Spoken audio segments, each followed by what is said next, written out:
Hello everyone, welcome to my YouTube channel Mamta maths tutorial. और हम कर रहे हैं क्लास 10th के फाइनल एग्जाम्स की preparation.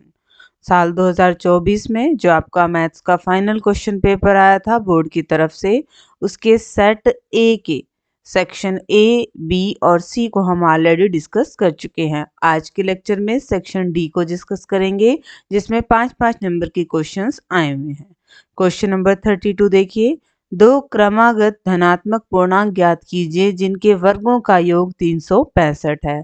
Find two consecutive positive integers sum of whose square is 365। हमें दो नंबर लेने हैं लगातार, तो लेट मान ले पहला पूर्णांक हम क्या मान लेते हैं x, तो दूसरा क्या हो जाएगा हमारे पास x+1। अकॉर्डिंग टू क्वेश्चन इनके वर्गों का योग x का वर्ग प्लस x+1 का वर्ग बराबर कितना है 365। अब इसको बेटा सॉल्व कर लो। x² plus a plus b सारे का वर्ग किसके बराबर होएगा, a का वर्ग प्लस b का वर्ग प्लस 2ab बराबर 365। x² और x² कितना बना, ये हमारे पास 2x² प्लस में 2x प्लस में क्या है 1 और 365 प्लस का है, इधर आएगा तो किसका हो जाएगा बेटा माइनस का। क्या बना हमारे पास ये 2x² प्लस 2x माइनस में 364। अब हम इसको सॉल्व करना है। थ्रू आउट 2 से डिवाइड कर दें, क्या बचेगा x² plus x minus 182 equal to 0।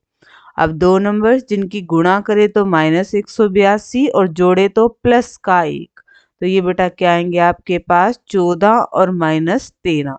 इनको जोड़ेंगे तो 1 आएगा और इनकी हम मल्टीप्लाई करेंगे तो कितना आएगा माइनस में 182। फैक्टर बना ले, x² plus 14x minus 13x minus में 182। पहले दो में से कॉमन ले, दोनों ही माइनस के टर्म है, बाद के दो में से कॉमन ले -13, अंदर क्या बचेगा x+14। जो सेम है उसे हम एक ब्रैकेट में रखते हैं और रिमेनिंग को एक ब्रैकेट में रखते हैं। जब इस फैक्टर को 0 के बराबर रखेंगे तो x की वैल्यू हमारे पास क्या आएगी -14, और जब इस फैक्टर को 0 के बराबर रखेंगे तो x की वैल्यू क्या आएगी 13। अब इस वैल्यू को हम रिजेक्ट कर देंगे, क्यों, क्योंकि हमें कहा गया था धनात्मक कि नंबर पॉजिटिव है, तो माइनस वाला हो ही नहीं सकता। तो x की वैल्यू क्या आ गई है 13, मतलब हमारा पहला पूर्णांक कितना आ गया, जो कि हमने क्या लिया था x लिया था, वो आ गया 13। तो दूसरा पूर्णांक क्या बनेगा, इससे अगला 13 प्लस 1 बराबर 14। यही हमारा रिक्वायर्ड आंसर है। 13 और 14 दो ऐसे प्लस के नंबर हैं जिनके वर्गों का योग 365 बनेगा। ठीक है बेटा, दोबारा देख लीजिए।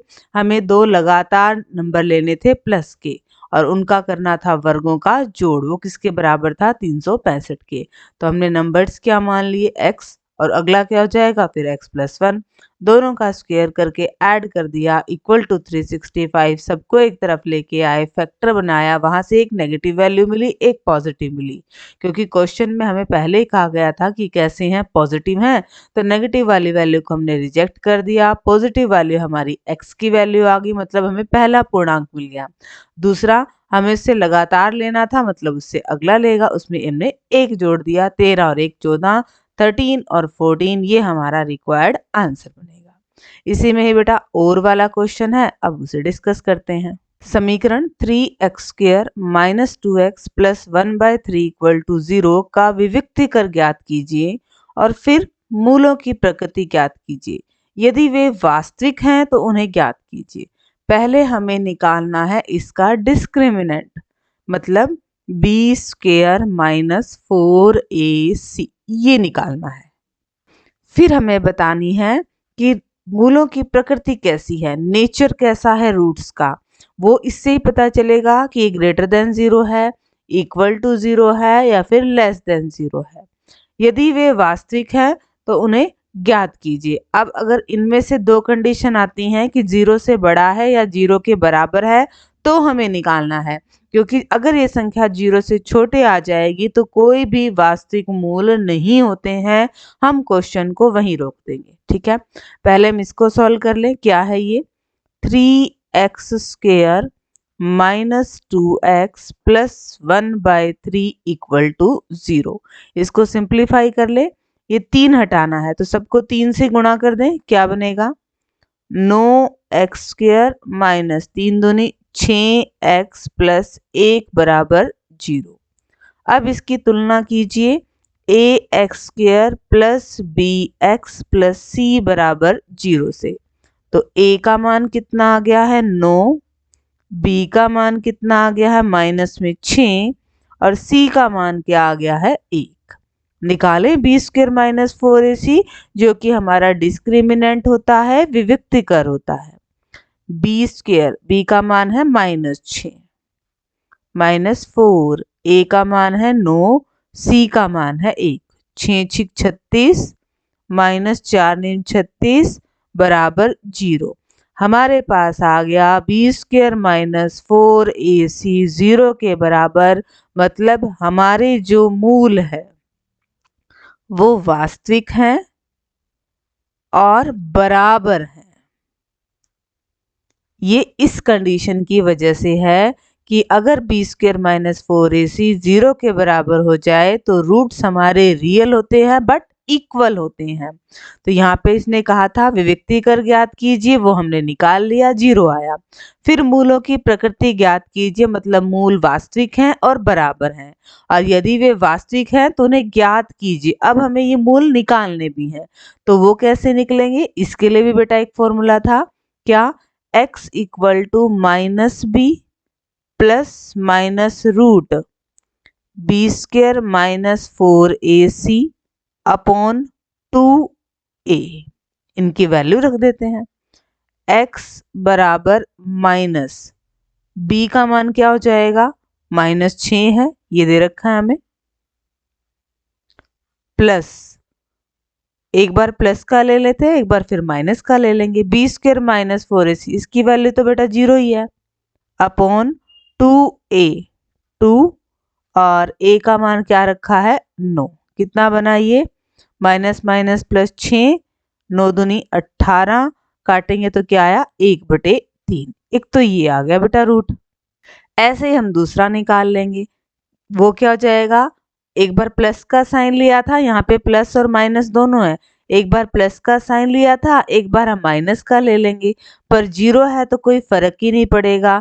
दूसरा रूट भी हमारा क्या आ जाएगा? 1/3, क्योंकि रूट हमारे कैसे आने थे? बराबर आने थे। ठीक है, एक निकाल लिया, दूसरा भी क्या आएगा? 1/3 ही आएगा। दोबारा देख लीजिए बेटा, हमारे पास गिवन जो इक्वेशन दे रखी थी हमने उसको सिंप्लीफाई किया। ax² plus bx plus c के बराबर रखा तो a b c का मान आ गया। अब हमें निकालना था विविक्तिकर डिस्क्रिमिनेंट, मतलब b² माइनस 4ac। जब हमने इसमें a b और c की वैल्यू पुट की तो ये आया 0। दूसरा था हमें मूलों की प्रकृति बतानी है, नेचर ऑफ रूट्स बताना है। जब हमारा b² माइनस 4ac 0 के बराबर होता है तो मूल वास्तविक होते हैं और बराबर होते हैं। रूट्स हमारे रियल होते हैं बट इक्वल होते हैं। आगे क्वेश्चन में था यदि वे वास्तविक हैं, यदि वे रियल हैं तो हमें निकालने भी थे। ये हमारा रूट्स निकालने का तरीका होता है। -b plus minus root b² minus 4ac upon 2a। एक बार हम प्लस का लेते हैं, एक आंसर आता है, फिर हम माइनस का लेते हैं, एक आंसर आता है, पर यहाँ पे दोनों बराबर आएंगे क्योंकि इसकी ही वैल्यू क्या आ रही है? 0। तो हमने इसमें वैल्यू पुट की, हमारा एक रूट क्या आया? 1/3, क्योंकि हमें पता है मूल बराबर हैं तो दूसरा भी क्या आएगा? 1/3। ठीक है बेटा, डिस्कस करते हैं नेक्स्ट सम को। क्वेश्चन नंबर 33 देखिए बेटा, 9 सेंटीमीटर की लंबाई वाली एक लड़की बल्ब लगे एक खंबे के आधार से परे 1.2 मीटर पर सेकंड की चाल से चल रही है। यदि बल्ब भूमि से 3.6 मीटर की ऊंचाई पर है तो 4 सेकंड बाद उस लड़की की छाया की लंबाई ज्ञात कीजिए। यहाँ पे ध्यान दीजिए बेटा, कहीं पे एंगल नहीं दे रखा, मतलब थोड़ा सा ये क्वेश्चन अलग टाइप का है। हमें दिया हुआ है बल्ब भूमि से 3.6 मीटर की ऊंचाई पर है। यहाँ लगा हुआ है ये बल्ब, ठीक है। और कोई 90 सेंटीमीटर की लंबाई वाली लड़की, 90 सेंटीमीटर है, इसको मीटर में बदल दो, 90/100, 0.9 मीटर की कोई लड़की है लेंथ वाली, और वो खंबे के आधार से परे 1.2 मीटर पर सेकंड इस चाल से चल रही है। यहाँ से इस चाल से ये यूं चल रही है, ठीक है। 4 सेकंड के बाद यहाँ से चली वो, तो मतलब यहाँ से यहाँ दूरी मान लो इसने 4 सेकंड में तय की। टाइम है ये, दूरी नहीं है, ध्यान रखिए। 4 सेकंड बाद उस लड़की की छाया की लंबाई निकालिए। मतलब हमें ये पोर्शन निकालना है, ये उसकी क्या है, शैडो है, छाया है। हमें इस छाया की लंबाई निकालनी है। नाम लिख लें, A B C D और E। ध्यान से देखें बेटा, तो इसमें कैसे करेंगे हम, एक तो बड़ी वाली त्रिभुज लो, त्रिभुज ABE, और एक छोटी वाली त्रिभुज लो, त्रिभुज DCE। इसमें देखो, इस बड़ी वाली त्रिभुज में ये वाला कोण और छोटी वाली त्रिभुज में ये वाला कोण, कोण 1 और कोण 2, दोनों ही कितने डिग्री के हैं, 90 डिग्री के हैं। और ध्यान से देखें तो ये वाला कोण बड़ी वाली त्रिभुज में भी है और छोटी वाली में भी है। तो कोण E बराबर कोण E कॉमन उभयनिष्ठ। जैसे ही दो कोण बराबर हो गए तो एंगल एंगल कोण कोण समरूपता नियम से त्रिभुज ABE समरूप हो गए त्रिभुज DCE के। जब ये समरूप हो गए तो इनकी भुजाएं क्या होगी, समान अनुपात में हो गई हैं। तो इसकी भुजा ले लें ABE, इसकी भुजा ले लेते हैं हम पूरी ये नीचे वाली BE बटे छोटी वाली त्रिभुज की ये भुजा CE बराबर ये इसकी बड़ी वाली की ये लंब ले लें AB और छोटे वाले का लंब ले लें DC। ये अनुपात बराबर है। हमें इस सबको सॉल्व करके CE की वैल्यू निकालनी है, ये ध्यान रखना है ना। यही तो है हमारी छाया, बल्ब यहाँ है तो छाया ऐसे ही तो बनेगी। अब देखो और हमें क्या दे रखा है, क्या हमें AB दे रखी है, हाँ बिल्कुल हमें AB दे रखी है। क्या हमें DC दे रखी है, हाँ बिल्कुल दे रखी है।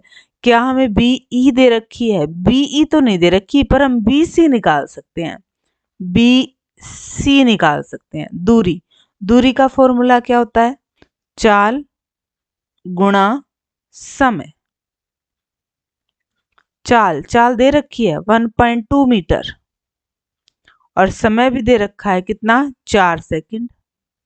तो गुणा करेंगे तो कितना होगा, 4.8 मीटर। हमें ये यहां तक दे रखी है 4.8 मीटर। अब इसका यूज कैसे करेंगे, देखो BE को हम तोड़ सकते हैं BC प्लस CE बटे में CE बराबर AB बटे DC। अब इनकी वैल्यू रख दें जरा। BC का मान कितना है 4.8 प्लस CE तो नहीं पता हमें, CE तो नहीं पता हमें। AB कितनी है 3.6, DC कितनी है 0.9। इसको काट दें, 9 चौके 36। यहाँ पे क्या बनेगा हमारे पास आगे की कैलकुलेशन, 4.8 प्लस CE बराबर, ये CE भाग में है इधर जाएगा गुणा में 4CE। CE को यहाँ ले आओ, प्लस का है तो माइनस का हो जाएगा, 4CE में से C गए 3CE। हमें तो CE की वैल्यू निकालनी है, 3 गुणा में है, यहाँ आ जाएगा तो भाग में हो जाएगा। काटे जरा 1.6, तो CE की वैल्यू क्या आई है 1.6 मीटर। ये आएगी छाया की लंबाई और यही हमें बताना था बेटा। दोबारा देख लीजिए बेटा, इस क्वेश्चन को समझिए। क्या कहा गया था? 3.6 मीटर ऊंचाई पर एक खंभा पे बल्ब लगा हुआ है और एक लड़की वहां से जा रही है जिसकी लंबाई है 90 सेंटीमीटर।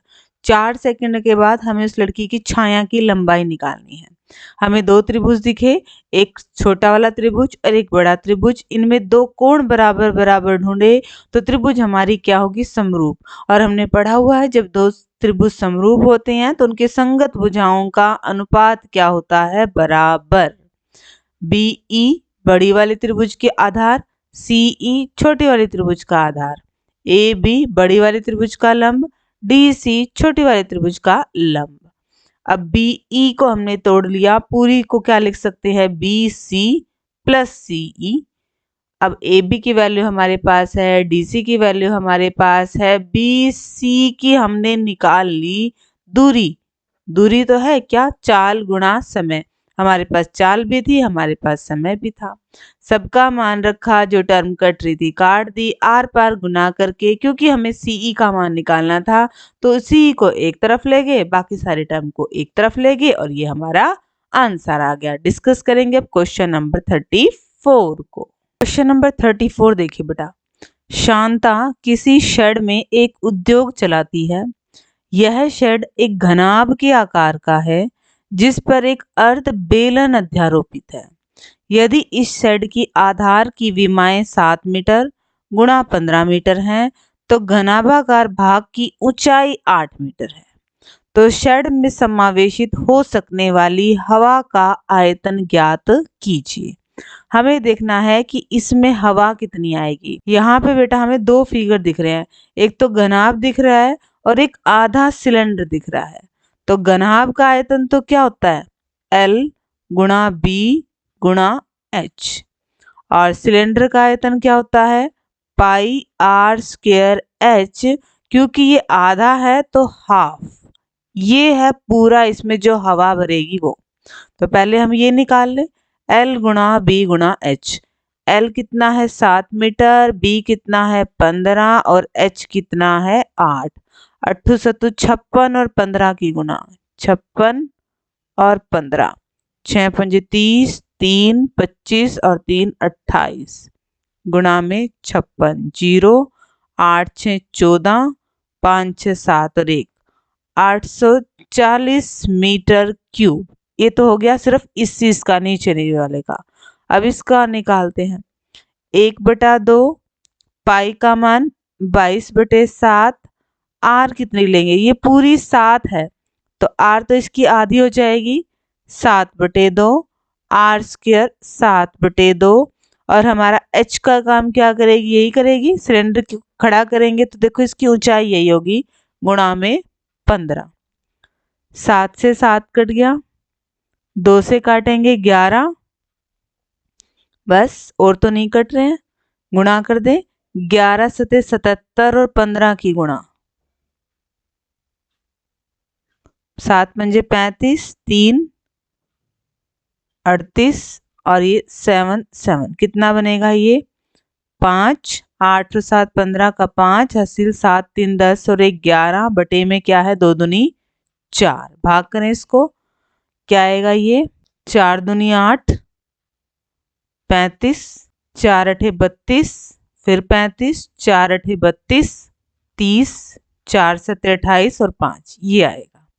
ये आया है हमारे हाफ सिलेंडर का और इसका तो 840 आया था। दोनों को जोड़ दें, 8 और 4 12। ये है हमारे पास पूरी जो इसमें हवा आएगी वो 1128.75 मीटर क्यूब। यहाँ तक हो गया। अब देखिए जरा, यदि मान लें कि शेड में रखी मशीनरी इतना स्थान घेरती है और शेड के अंदर 20 लेबर श्रमिक भी हैं जिनमें से प्रत्येक इतना स्थान घेरता है, तो शेड में कितनी हवा होगी? अब ये सारे इसमें से घटा देंगे ना, क्या?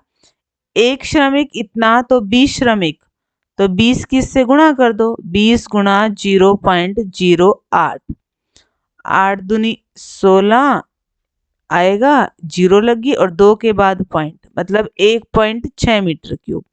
इतना तो ले लिया मजदूरों ने हवा, और 300 और है, तो कितना बना 301.6। ये घेर ली किसने, मशीनरी है, श्रमिक है उन्होंने, तो बाकी कितनी बची 1128.75 में से 301.60 ये घटा दो।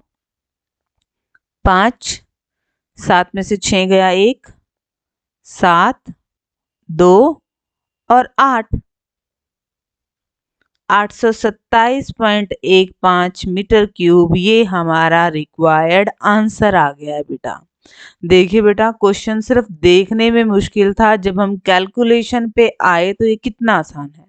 इसने कहा कि एक शेड ऐसा है उसमें कितनी हवा आ सकती है वो बताएं। अब ये तो घनाभ है, क्यूबॉइड है, इसकी लेंथ ब्रेड्थ हाइट हमें सारी चीजें दे रखी है, ये इसके आयतन का फॉर्मूला होता है, तो हमने देख लिया कि इसमें कितनी हवा आएगी। अब ऊपर वाले को ध्यान से देखें तो ये आधा बेलन है, बेलन का आयतन होता है पाई आर स्क्वायर एच, आधा है तो हाफ कर दिया, आर भी हमारे पास है, एच भी हमारे पास है, इसको कैलकुलेट कर दिया, इन दोनों को जोड़ा तो हमारे पास आया 1128.75, ये पूरे में हवा है इतनी, ठीक है।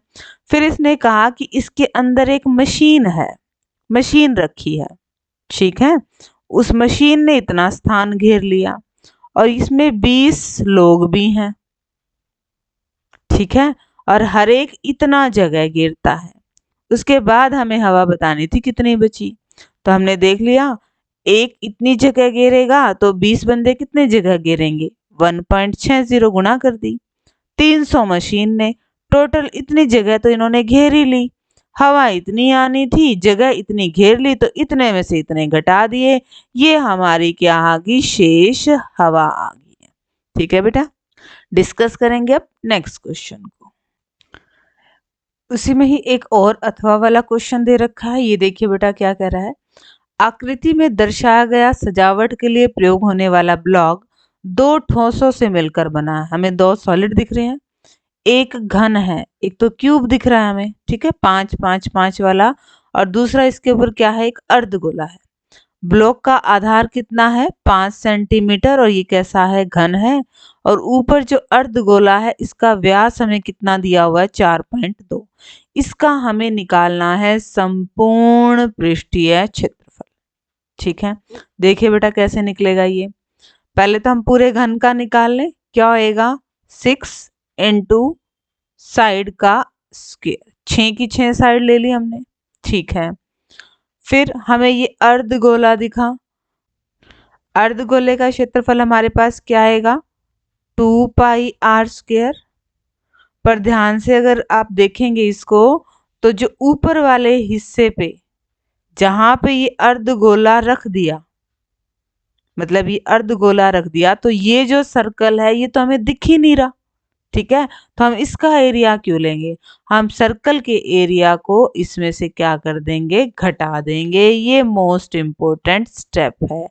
ये देखना कि हमें निकालना क्या है, हमने चारों तरफ से ले लिया इस घन को, 6 की 6 साइड ले लिया, फिर हमने ये वाला पोर्शन भी ले लिया 2 पाई आर स्क्वायर, पर इस कटोरे ने ऊपर वाले सरफेस पे रखा, तो कटोरे का तो हमने ले लिया, घन का वो भाग जो कटोरे के नीचे रह गया वो तो हमें नहीं दिख रहा ना बेटा, तो उस सर्कल को हम क्या कर देंगे, घटा देंगे।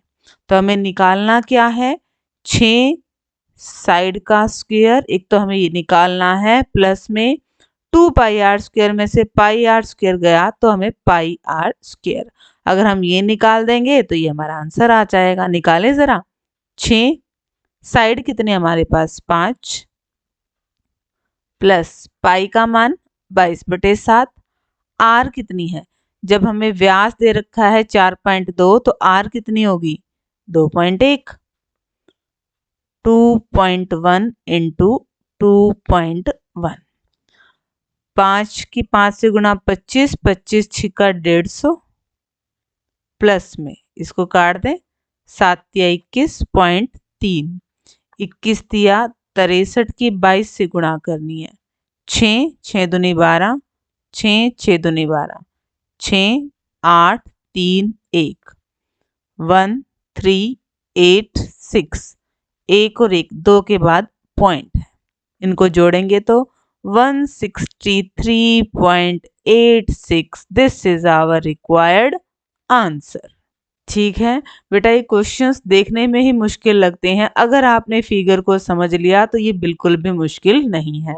फिगर को देखने के बाद हमें पता चला हमें निकालना था इसका संपूर्ण पृष्ठीय क्षेत्रफल। तो हमें क्या क्या दिख रहा है, हमें 6 की 6 साइड दिख रही थी, हमें अर्धगोला भी दिख रहा था, बट वो हिस्सा नहीं दिख रहा जो अर्धगोले के नीचे रह गया, मतलब एक सर्कल रह गया। तो हमने सर्कल का एरिया पाई आर स्क्वायर घटा दिया। बाकी तो हमारे पास साइड भी है, आर भी है, कैलकुलेशन कर लिया और ये हमारा आंसर आ गया। और अब हम डिस्कस करेंगे 5-5 नंबर वालों में से लास्ट क्वेश्चन को। क्वेश्चन नंबर 35 क्या है, हमें ये डाटा दे रखा और हमें क्या निकालना है, बहुलक मोड निकालना है। तो मोड का फॉर्मूला क्या आएगा, L plus F1 minus F0 upon 2F1 minus F0 minus F2 into में H, ये फॉर्मूला है। अब ये सारी वैल्यूज हमें यही से मिलने वाली है। तो पहले हम अपना बहुलक वर्ग देख लें। हाईएस्ट फ्रीक्वेंसी कितनी है, 20, मतलब ये वाला है। L की वैल्यू कितनी आ गई है, 125, ये लोअर लिमिट लेते हैं। F1 इसी की ही फ्रीक्वेंसी लेते हैं 20। F0 इससे ऊपर वाले की लेते हैं 13। F2 इसके बाद वाले की लेते हैं 14। बचा H होता है इसका अंतर, कितना है ये, 20। अब ये सारी वैल्यूज यहाँ रख दो। L 125 plus F1 20 minus F0 13, 2F1 20 दूनी 40 minus F0 13 minus F2 14, H कितना है 20। 125 प्लस 20 में से 13 गए 7, 40 में से 13 गए, कितने बचेंगे हमारे पास 27, और 27 में से भी 14 गए, क्या बचे 13, गुणा में 20। 125 प्लस 7 दूनी 140 बटे 13, क्या बनेगा ये 125 प्लस, भाग करें इसको, 13 एकम 13, बचे 10, भागने की लगी 0, 100, 13 सत्ते 91 लगभग, जोड़ेंगे तो 135.7, ये लगभग हमारा क्या आ गया, आंसर आ गया। ये इस डाटा का क्या आ गया, बहुलक आ गया, मोड आ गया। ठीक है बेटा, ये तो बहुत आसान क्वेश्चंस है और इनमें आपने किसी भी सूरत में मार्क्स नहीं गंवाने हैं। हमें पूछ रखा था बहुलक निकालना है, मोड का हमें फॉर्मूला आना चाहिए। अब डाटा में से देखेंगे इनका मान। तो बहुलक के केस में जो सबसे ज्यादा बारंबारता है वो हमारा होता है बहुलक वर्ग। वहाँ की लोअर लिमिट हमारी L की वैल्यू, वहाँ की फ्रीक्वेंसी F1 होती है, F0 0 तो 1 से पहले आती है ना, तो F0 इसके पहले वाली, F2 इसके बाद वाली, H होता है इनका अंतर। सारी वैल्यूज पुट करनी है, कैलकुलेशन का ध्यान रखना है, इधर वाले सारे पोर्शन को पहले सॉल्व करना है, लास्ट में बेटा आपने 125 को जोड़ना है। ये सारी कैलकुलेशन इधर वाली आपने पहले सॉल्व करनी है, लास्ट में उसमें आपने L को जोड़ देना है, वो आपका रिक्वायर्ड आंसर आ जाना है। तो बेटा 5-5 नंबर वाले इतने ही क्वेश्चन आने हैं। नेक्स्ट लेक्चर में मिलेंगे इस सेट के केस स्टडी क्वेश्चंस के साथ, उन्हें डिस्कस करेंगे। टिल देन अपनी प्रिपरेशंस करते रहिए बेटा। ऑल द बेस्ट मेरी तरफ से।